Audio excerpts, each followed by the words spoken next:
Students, मैं रितु सिंह आप लोगों को मैथमेटिक्स पढ़ाऊंगी बीएड फर्स्ट ईयर में।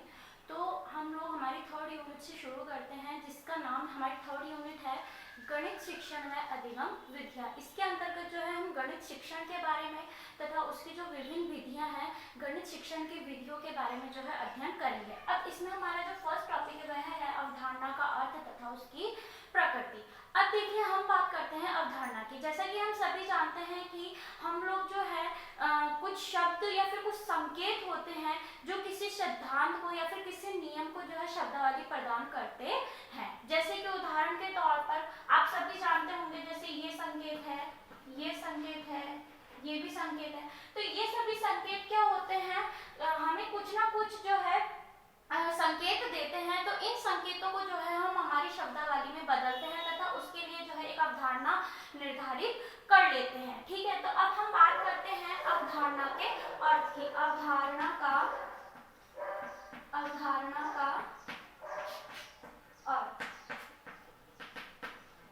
ठीक है। तो हमें पहले अवधारणा के अर्थ के बारे में पता होना चाहिए कि अवधारणा या फिर जो संप्रत्यय है, इसे संप्रत्यय भी कहा जाता है, उसका अर्थ क्या होता है। तो हम पहले जानते हैं संप्रत्यय या अवधारणा। संप्रत्यय या अवधारणा विशेष प्रकार के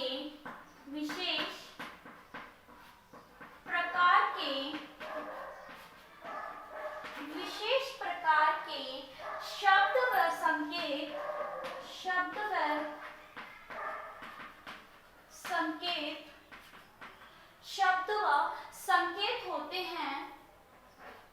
व संकेत होते हैं जो, अब देखिए संप्रत्यय अवधारणा विशेष प्रकार के शब्द व संकेत होते हैं जो सिद्धांत को या फिर सिद्धांतों को शब्दावली प्रदान करते हैं। शब्दावली प्रदान करते हैं तथा देखिए शब्दावली जो है उसे प्रदान करते हैं तथा इसकी विषय वस्तु को बताते हैं। अब देखिए हम बात करते हैं अवधारणा के अर्थ की, यानी कि जो संप्रत्यय होते हैं या फिर अवधारणा जो है विशेष प्रकार के शब्द या फिर संकेत होते हैं जो सिद्धांतों को शब्दावली प्रदान करते हैं तथा इसकी विषय वस्तु को बताते हैं। जैसे कि हम बात करते हैं गणित में, आपने देखा होगा कि गणित के अंतर्गत जो है उदाहरण के लिए सपोज कीजिए जैसे दो संख्याएं हैं 2 बराबर 2, तो यहाँ पर हम इसके लिए यह अवधारणा बना लेते हैं कि ये दो जो ये संकेत है हमारे पास में, ठीक है, जो ये संकेत है हमारे पास में यह बराबर के निशान को दर्शाता है, यानी कि दोनों संख्याएं जो है वह बराबर है।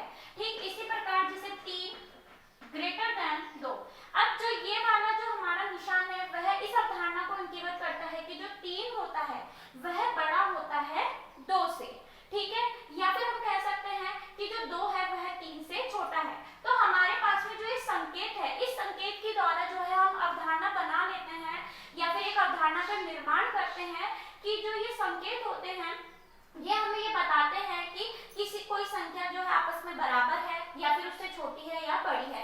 अर्थात विशेष प्रकार के शब्द संकेत होते हैं जो सिद्धांतों को, यानी कि जो 2 है, मान लेते हैं कि जो हमारा 2 है वो कोई सिद्धांत है, तो उस सिद्धांत को जो है शब्दावली प्रदान करता है। तो इसे अगर हम अवधारणा के तौर पे लिखें तो हम पाएंगे कि हम कहेंगे 3 बड़ा है 2 से। तो यह हमारी एक अवधारणा के रूप में हमारे सामने जो है निकल कर आती है। अब बात करते हैं हम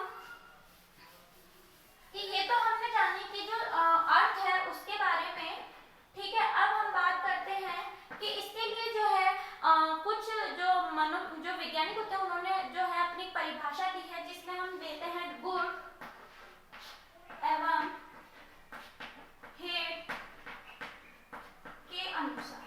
अब देखिए हमने अवधारणा का अर्थ निकाला, अब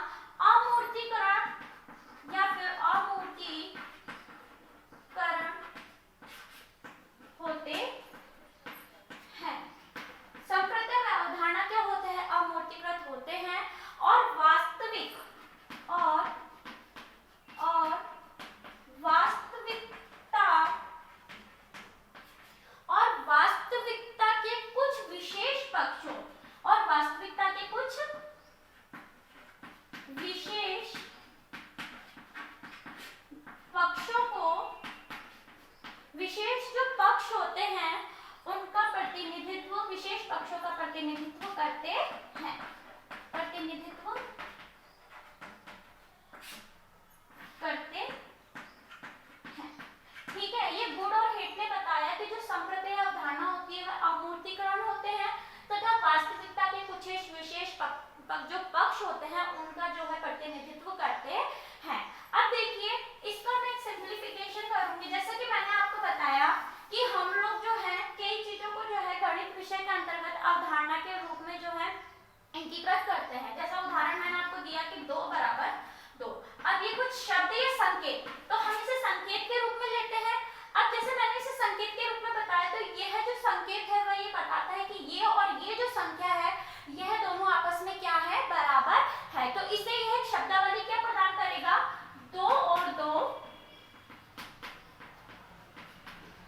बराबर है। तो यह हमने एक अवधारणा जो है उसका निर्माण किया। अब जैसा कि कुछ हम देखते हैं कि हमने दो जो है अवधारणा के जो 2 अर्थ है उनके बारे में जो है पढ़ा। तो इन परिभाषाओं से ये निष्कर्ष निकलता है कि यह एक अमूर्त सामान्य विचार होता है, अर्थात अवधारणा जो होती है, अवधारणा क्या होता है, अमूर्त सामान्य विचार। जैसा कि अभी मैंने आपको एग्जांपल दिया था उसमें बताया कि 2 और 2 बराबर है, तो यह हमारा क्या है, एक अमूर्त सामान्य विचार। ठीक है, तो इससे हमने क्या करी, एक अवधारणा की स्थापना करी। अब बात करते हैं अगले, जैसे एक और मैं आपको उदाहरण देती हूँ। जैसे कि हमारा एक त्रिभुज है, जैसा कि हम सभी जानते हैं कि त्रिभुज के जो अंतःकोण होते हैं उनका योग कितना होता है, 180 डिग्री। अब हम कह सकते हैं कि यदि हम यहाँ से इस पर एक लंब डालें, ठीक है, जैसे कि हमने इस पर लंब डाला तो हम कह सकते हैं या फिर एक अवधारणा हम बना सकते हैं कि किसी भी त्रिभुज के अंतःकोणों का योग 2 समकोण, यानी कि सब जैसे हमारे ये 2 समकोण बन रहे हैं तो समकोण का जो समकोण होता है वो कितने का होता है, 90 डिग्री का। तो जो 2 समकोण होते हैं, ठीक है, अथवा 180 डिग्री होता है, यानी कि 2 समकोण भी हो सकते हैं और 180 डिग्री भी हो सकता है। दोबारा मैं आप लोगों को एक बार समझाती हूँ इस उदाहरण को। देखिए जैसे मैंने एक त्रिभुज बनाया, ठीक है, अब इस त्रिभुज के लिए हम कहेंगे कि त्रिभुज के तीनों अंतः जो कोण होते हैं, ठीक है, जो अंतः कोणों का योग जो होता है वह 2 समकोण कह सकते हैं या फिर 180 डिग्री होता है। तो इस प्रकार से जो है हम एक अमूर्त सामान्य विचार की रचना करते हैं तथा जो अवधारणा होती है उसको जो है हम निश्चित करते हैं। अब बात आती है अवधारणा की। जब हम बात करते हैं तो हम यहाँ पर तथ्यों के बारे में भी बातचीत करते हैं। तथ्य यानी कि फैक्ट, ठीक है, तथ्य अर्थात फैक्ट।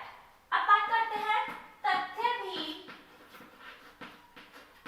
भी स्वयं, जो तथ्य होते हैं वो स्वयं में एक अमूर्तीकरण होते हैं, स्वयं में एक अमूर्तीकरण होते हैं। ठीक है, जो तथ्य होते हैं वो स्वयं में क्या होते हैं, एक अमूर्तीकरण होते हैं। इसमें इसमें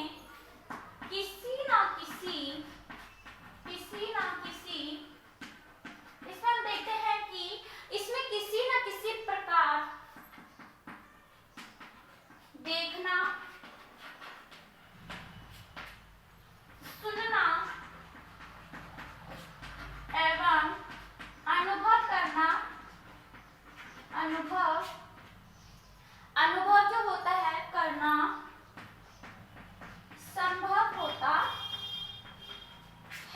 संभव होता है। यह हमारा क्या कहलाता है, तथ्य। जैसा कि हम जानते हैं कि तथ्य अर्थात फैक्ट, ठीक है, तो हम बात करते हैं कि तथ्य भी स्वयं में क्या होता है, अमूर्तीकरण होता है। इसमें हम किसी न किसी प्रकार से देखना, सुनना व अनुभव करना संभव होता है।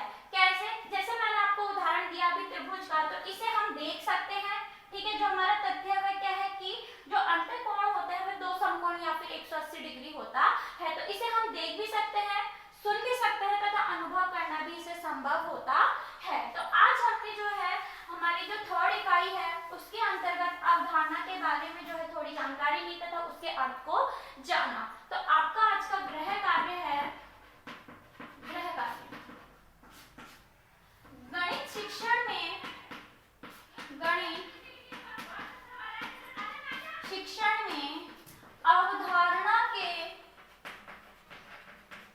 के अर्थ को उदाहरण सहित